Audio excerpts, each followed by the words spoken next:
नमस्कार, मैं हूं आपके साथ विभा उपाध्याय। लोकसभा चुनाव 2024 का सबसे बड़ा शो लेकर हम हाजिर हैं। दुनिया के सबसे बड़े लोकतंत्र का अगला प्रधानमंत्री कौन बनेगा, इस पर देश ही नहीं दुनिया भर की निगाहें टिकी हुई हैं।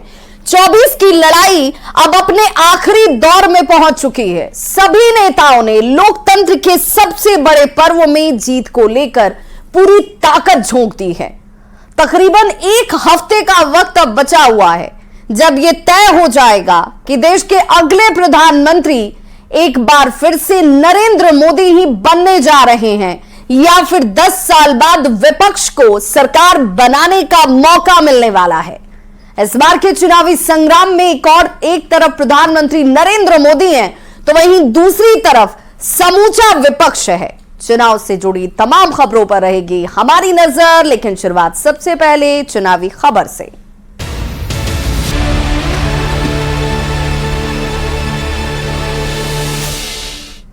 तो राहुल गांधी जब भी बिहार में चुनावी सभा करते हैं वे सुर्खियों में आ जाते हैं। आज पटना के पाटलिपुत्र लोकसभा सीट से आरजेडी के उम्मीदवार मीसा भारती के लिए वोट मांगने आए राहुल गांधी की सभा के बीच में ही मंच टूट गया।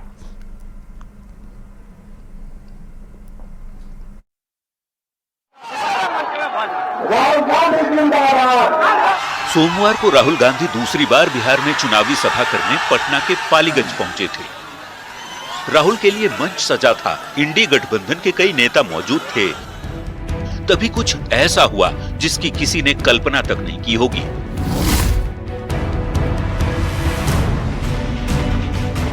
राहुल की सभा में अचानक मंच ही टूट गया और राहुल गांधी गिरते गिरते बचे। राहुल को कोई नुकसान नहीं हुआ।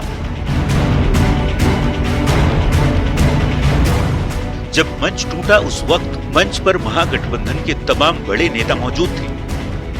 ज्यादा वजन के चलते मंच अचानक से दब गया और राहुल गांधी गिरते गिरते रह गए। हादसे के वक्त मंच पर राहुल गांधी के साथ तेजस्वी यादव, विकासशील इंसान पार्टी के प्रमुख मुकेश सहनी और भाकपा माले नेता दीपंकर भट्टाचार्य भी मौजूद थे। राहुल गांधी को गिरते देख उनके ठीक बगल में खड़ी मीसा भारती ने उन्हें संभाला। तस्वीरों में देख सकते हैं कैसे राहुल गांधी का हाथ मीसा ने पकड़ रखा है। राहुल जैसे ही मंच पर लड़खड़ाए तुरंत मीसा भारती ने हाथ पकड़कर राहुल गांधी को संभाला। राहुल गांधी पाटलिपुत्र सीट से आरजेडी उम्मीदवार मीसा भारती के पक्ष में चुनाव प्रचार करने पालीगंज पहुंचे थे। हालांकि मंच को तुरंत सही कराकर रैली की शुरुआत कर दी गई। ये जनसभा पाटलिपुत्र लोकसभा सीट के पालीगंज कृषि पार्क में आयोजित की गई थी। हादसे में किसी नेता को चोट नहीं आई, ये अच्छी बात रही। न्यूज़ 18 के लिए पटना के पालीगंज से अमरजीत के साथ रवि एस नारायण की रिपोर्ट। तो लोकसभा चुनाव के आखिरी चरण में राहुल गांधी बिहार आए। सोमवार को राहुल गांधी ने बिहार में 3 जगह पर सभा की। आखिरी चरण में राहुल गांधी के बिहार आने पर एनडीए के नेता तंज कस रहे हैं। सवाल है कि क्या राहुल गांधी ने बिहार आने में देर कर दी है। बिहार में कम से कम 40 सीटें आनी है, एक सीट भी नहीं जानी चाहिए। बहुत देर कर दी हुजूर आते आते, अब तो निकल गया समय। हुजूर आते आते बहुत देर कर दी। किसी जमाने में ये गाना हर किसी के जुबान पर छाया रहता था। आज गाने के इसी बोल से एनडीए के नेता कांग्रेस नेता राहुल गांधी पर तंज कस रहे हैं। इसकी वजह एनडीए नेताओं की जुबानी ही समझाएंगे। पहले ये जान लीजिए कि लोकसभा का चुनाव अपने आखिरी पड़ाव पर है। 1 जून को 7वें फेज की वोटिंग है। बिहार की 32 सीटों पर वोटिंग हो चुकी है। महज 8 सीटों पर वोटिंग बाकी है। तब राहुल गांधी बिहार दौरे पर आए। पूरे 50 दिन के चुनाव में राहुल गांधी का ये मात्र दूसरा बिहार दौरा है। सोमवार को राहुल गांधी ने बिहार के पाटलिपुत्र, आरा और पटना साहिब में रैली की और जीत का दावा भी।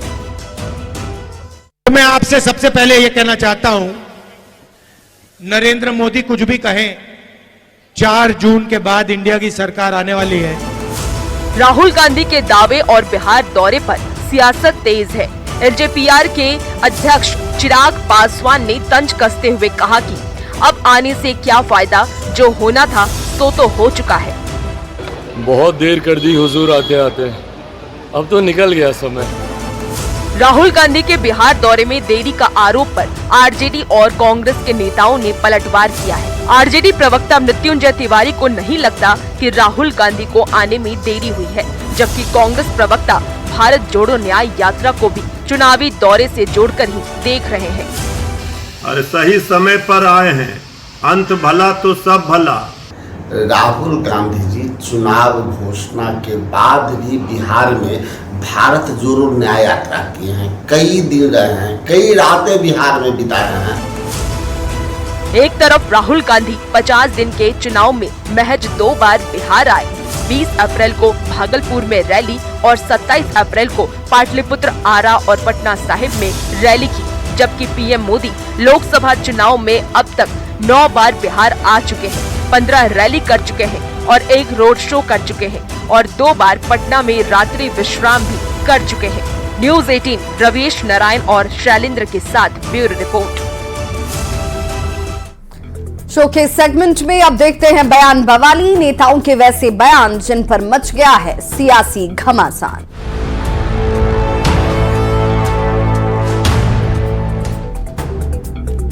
तो उत्तर प्रदेश के गोसाईपुर में चुनावी रैली को संबोधित करते हुए केंद्रीय गृह मंत्री अमित शाह ने फिर से दावा किया कि 4 जून को पीएम मोदी 400 पार करने जा रहे हैं और राहुल गांधी दोपहर 2 बजे एक प्रेस कॉन्फ्रेंस कर ये कहेंगे कि वे चुनाव ईवीएम के कारण हार गए। बयान बवाली में सबसे पहले सुनिए अमित शाह को। देश भर की जनता नरेंद्र मोदी जी को चुनने के लिए तैयार बैठी।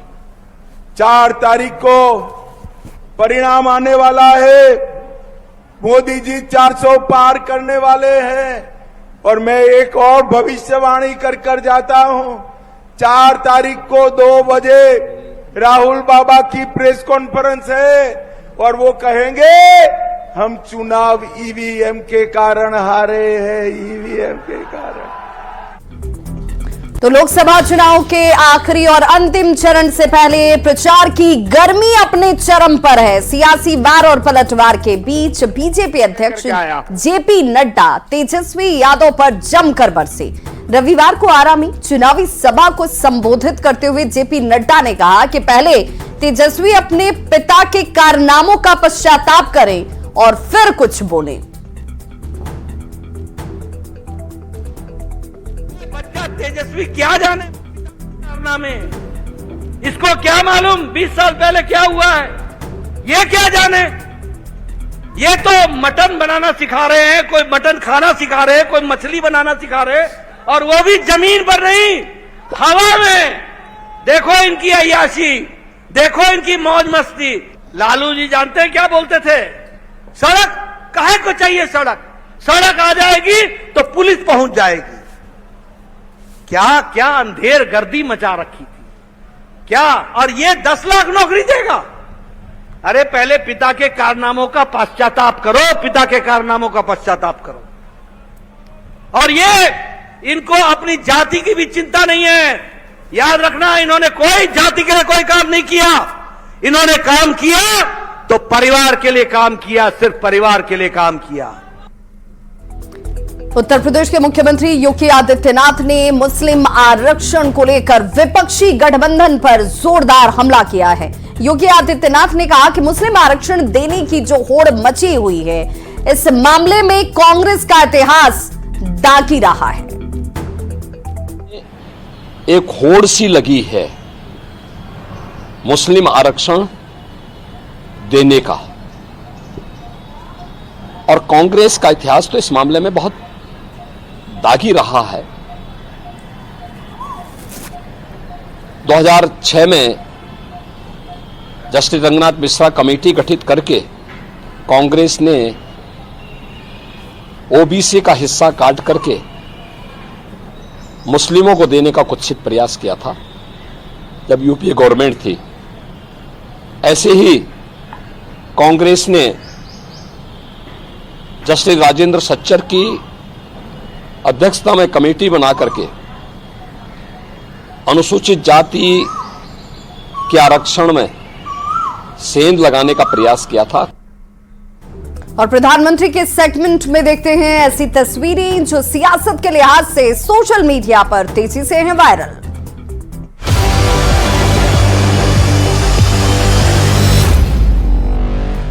तो बीजेपी के राष्ट्रीय अध्यक्ष जेपी नड्डा ने वाराणसी के काल भैरव मंदिर में पूजा अर्चना की। नड्डा की पूजा करने की तस्वीर इस वक्त तेजी से सोशल मीडिया पर है वायरल।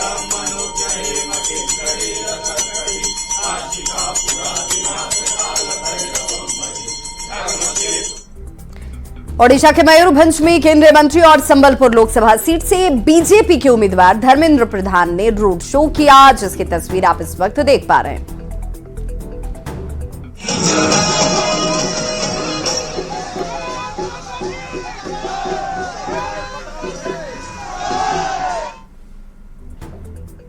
और प्रधानमंत्री के शो के आखिर में देख लेते हैं फटाफट अंदाज में चुनाव से जुड़ी 24 खबरें चुनाव 24 में।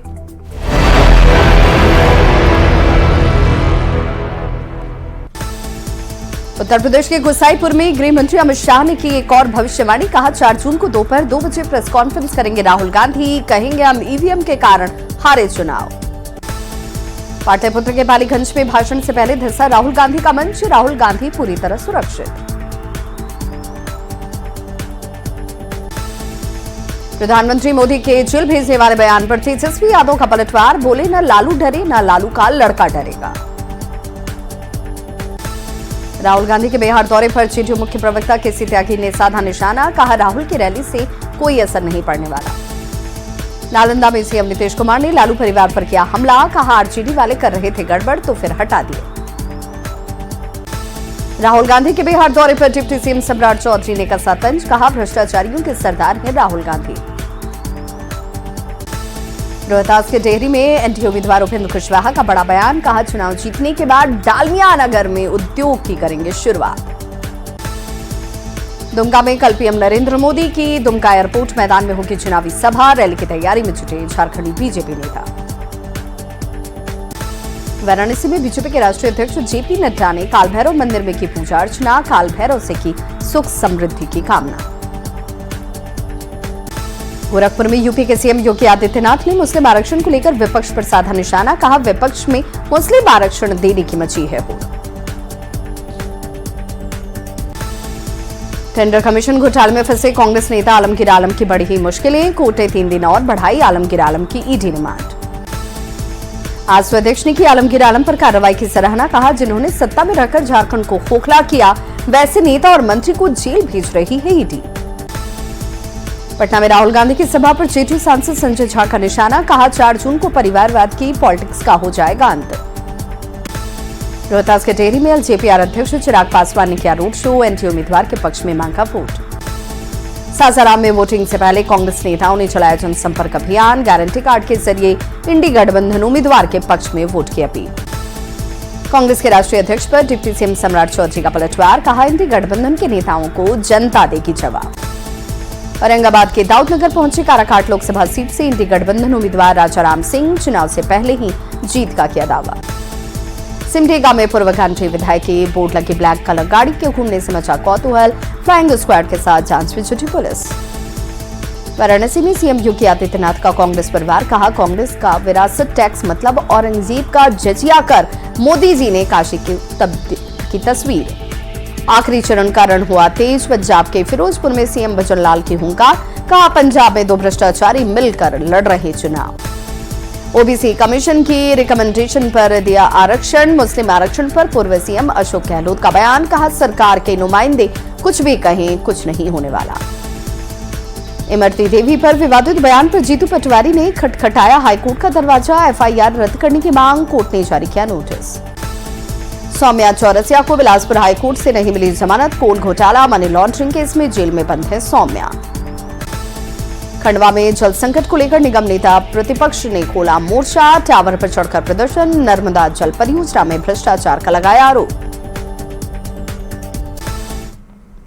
और फिलहाल यहाँ रुकने एक छोटे से अंतराल के लिए फौरन होंगे वापस। बने रहिए हमारे साथ।